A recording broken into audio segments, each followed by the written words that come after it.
আসসালামু আলাইকুম। Samsung note 20 ultra যখন ডিভাইসটা রিলিজ হয় সর্বোচ্চ ফ্ল্যাগশিপ সিরিজের ছিল স্যামসাং নোট 20 আলট্রা।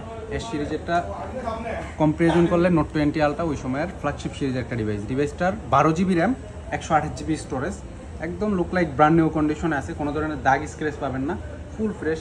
ডিভাইসটা একটু আগের হলে এটা কিন্তু ক্যামেরার দিক দিয়ে কিন্তু পিছিয়ে নেই। একটু ক্যামেরাটা দেখাও, 50x পর্যন্ত এটা দিয়ে জুম করতে পারবেন, 50x পর্যন্ত অপটিক্যাল জুম পেয়ে যাবেন 5x, এবং 50x পর্যন্ত ডিভাইসটি দিয়ে জুম করতে পারবেন। একই সাথে দুইটা সিম ইউজ করতে পারবেন, একটা ই সিম একটা ফিজিক্যাল সিম। ফুল ফ্রেশ কন্ডিশনে আছে, কোনো ধরনের দাগ স্ক্র্যাচ নাই, যে কোনোভাবে চেক করে ডিভাইসটা নিতে পারবেন। প্রাইসও কিন্তু একদম রিজনেবল থাকবে। এই ডিভাইসগুলো যখন আপনার সেকেন্ড হ্যান্ড হয়েছে প্রথম দিকে অনেক টাকা, প্রায় 70,000 টাকার উপরেও সেল করছে ডিভাইসগুলো। এখন যেহেতু এটার বয়স একটু বেশি হয়েছে, ডিভাইসটার প্রাইস থাকবে মাত্র 41,990 টাকা। স্যামসাং নোট 20 আলট্রা মাত্র 41,990 টাকা হলে ডিভাইসটা নিতে পারবেন। যারা নিতে চান হোয়াটসঅ্যাপে নক করতে হবে, হোয়াটসঅ্যাপ নাম্বার ডিসক্রিপশনে দেওয়া থাকবে। আমাদের শপের লোকেশন যমুনা ফিউচার পার্কের level 4 block D, shop number 15B3। ধন্যবাদ।